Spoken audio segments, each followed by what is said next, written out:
Hey, what's up, everybody? Here, I'll show you first of all what happened today. That happened. 150 to 600 Sigma Sport.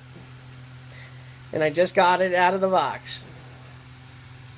The really cool thing is the guy that I got it from gave me a USB dock, which is really cool. I already have one. But anyhow, sorry about the mess. Don't look around at don't look at the room.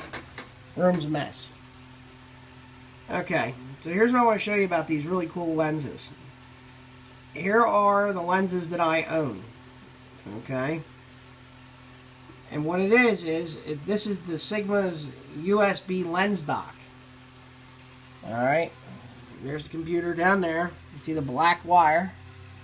It's running over to here. And the green light on the back of the lens. The lens is actually tethered to my computer right now, which is what we're looking at right here. Alright. Now, there's two really cool things about this whole lens dock thing. You go over here, see where it says firmware, click on it, and then it says it's checking to see if this is the latest firmware for the lens. It says the current firmware is there, so we're going to close it. Nothing needs to be changed. And if you go up here to these lenses, these other lenses that I have, you can look at them and you can go in and same thing. Then I'm going to, well, no, not the same thing. Let me take that back. The 120 to 300, this one, and this, the new one, the 150 to 600, I can set these lenses the way I want them to run. Alright, I go down to the little customization tool. Okay. Focus settings.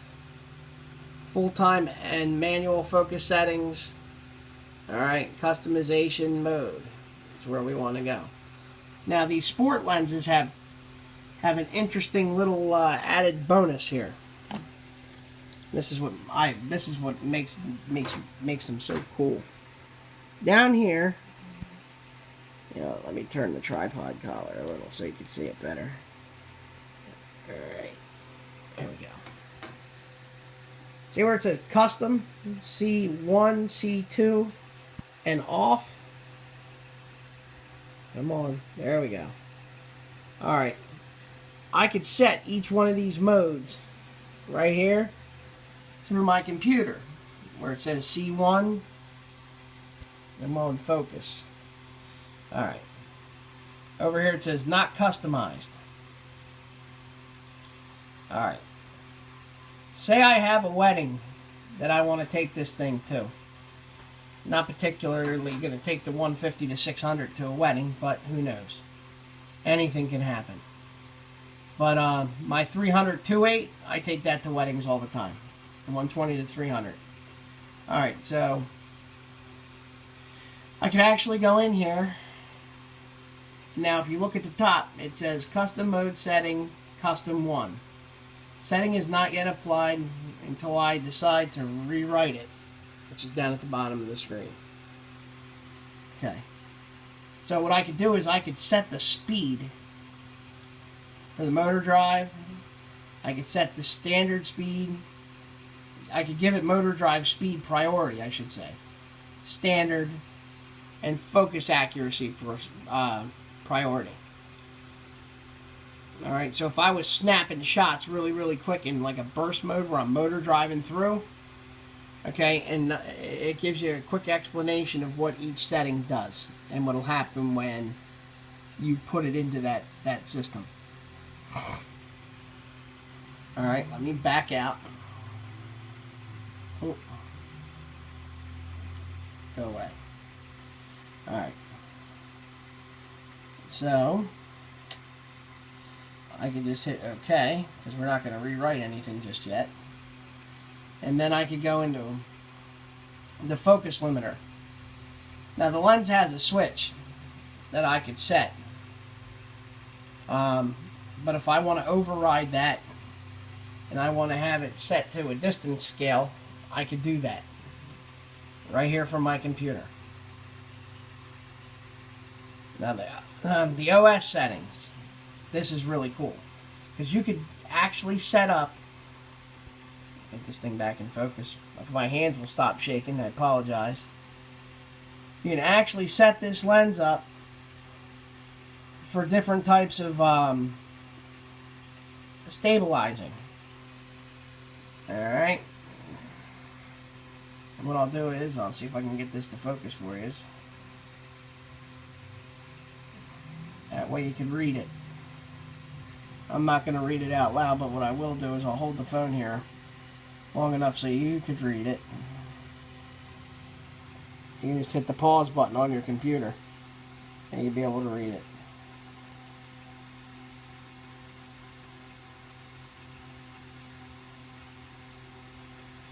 Alright, these are what the modes are called.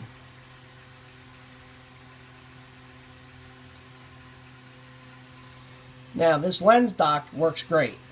Again, these are the lenses that I own through Sigma. Okay. Now, the only two lenses that you could really tweak like this is the 120 to 300 2.8 Sport and the 150 to 600 Sport. The other three, you can make mild changes to. Just, you know, checking for firmware, and you can make some custom changes, you know, just to the way the lens focuses, what you're giving it the lens priority to do. Now, the really cool thing about this is that you could upload new firmware to these lenses without having to send your camera out and all this other stuff.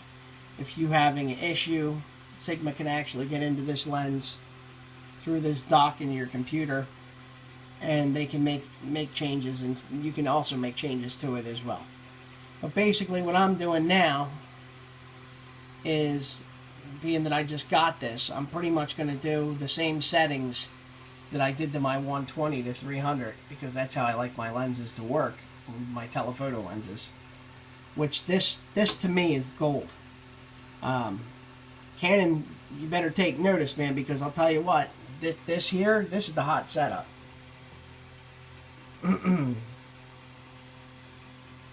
So, totally customizable.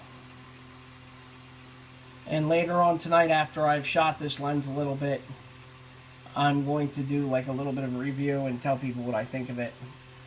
I'm really, really glad that I waited, because I was getting itchy and I wanted that 600 millimeters, and it ended up happening for me. Again, excuse my mess. I'm out in a small little bedroom here. It's more like I'm more like in a closet than I am in a bedroom. Me and my wife are trying to live out of this little room, and stuff is just kind of tossed. We're going to go over to Codorus State Park, which is a couple minutes down the road here. And there are baby bald eagles in a nest with a mommy eagle and a daddy eagle. And we're going to find out what's up with this 150 to 600 millimeter lens. When I put this on my 7D Mark II, it's a 240 millimeter to 980 millimeter lens, which is just mind-blowing. So, this is pretty much, you know, this is how it is as far as it works. This basically just mounts on the back of the lens like you would be mounting it onto a camera body or capping the lens off. And I'm going to go into Finder here on my Mac, and I'm going to release the lens from the computer. and I'll let it go.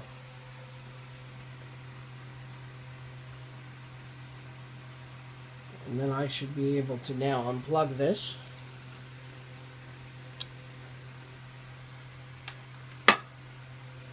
And with the simple pull and twist,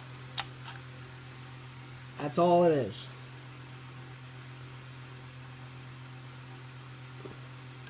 And yeah, it's kind of chintzy, which is nice that the guy gave me an extra one, because I have a tendency to break shit, either from dropping it or whatever the case may be. Luckily, I haven't dropped any of my lenses yet, but the other thing I got today is I got this nice gimbal head.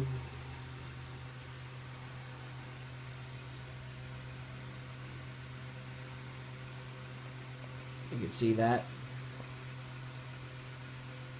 Beautiful thing. But,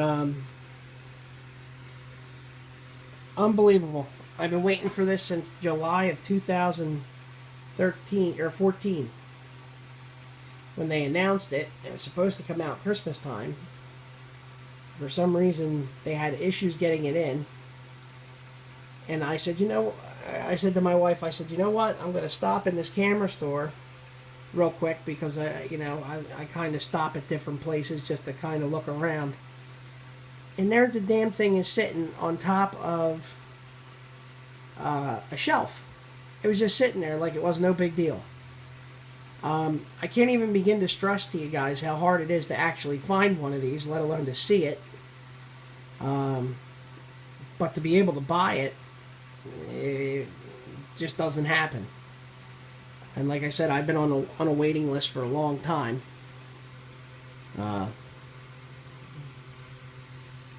But I finally got it. And I'm glad I waited. I can't stress how glad I am that I waited. But, talk about crazy. I looked at the box. I said, is there a lens in that box? And the guy says, yep, there's a lens in there. And I said, you're not shitting me? And he says, no, man, I'm telling you it's in there. And he pulled it down, and that was it. So I'm very happy with it. I haven't even shot it yet, and I'm very happy with it. There's that 105mm front element. So that way when you go out and you buy a Lee polarizer filter, you can dump $400 on the filter. Luckily my 120 to 300 has the same front element, so we'll be sharing filters. But the polarizer was $400, and the protective filter, it was what was it? I think like 150 or 170 bucks just to get a UVA filter. But there she is, and I absolutely can't wait to take this thing out. Alright guys, thanks for watching, and happy Easter, because that's in a couple days. And this was my Easter present to me, and I'm very happy. I still can't believe I got it.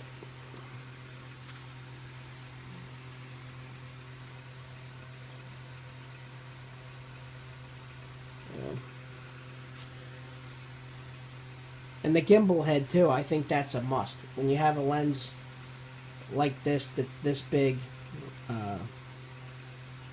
you really need gimbals.